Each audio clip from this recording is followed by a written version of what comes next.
Hi, ഞാൻ Tovino. The machine എന്ന video ഞാൻ കണ്ടു. എനിക്ക് ഒരുപാട് ഇഷ്ടപ്പെട്ടൊരു വീഡിയോ ആണ്. കാര്യം എനിക്ക് റിലേറ്റ് ചെയ്യാൻ പറ്റി. ഞാൻ ചെറുപ്പം മുതൽ ഏത് വണ്ടി വാങ്ങണമെന്നൊക്കെ ആലോചിക്കുമ്പോൾ എൻ്റെ മനസ്സിലുണ്ടായിരുന്നത് തന്നെയായിരുന്നു. A boy rides bikes and a man rides machine എന്ന് പറയുന്നൊരു ചിന്ത. അത് എൻ്റെ മനസ്സിലുണ്ടായിട്ടുള്ളതാണ്. കാര്യം ഒരു ഭയങ്കര ഒരു മാൻലി ആയിട്ടുള്ള ഒരു വെഹിക്കിളാണിത്.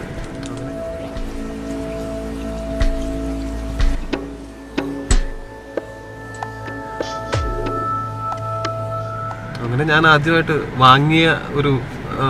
ഞാൻ സ്വന്തമായിട്ട് വാങ്ങിയൊരു വെഹിക്കിൾ ഒരു 350 ബുള്ളറ്റ് സ്റ്റാൻഡേർഡ് 350 ആയിരുന്നു. അപ്പോൾ അത് തന്നെയാണ് ഞാനിപ്പോഴും യൂസ് ചെയ്തുകൊണ്ടിരിക്കുന്നത്.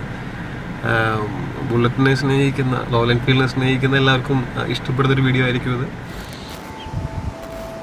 The machine. Please do watch and support.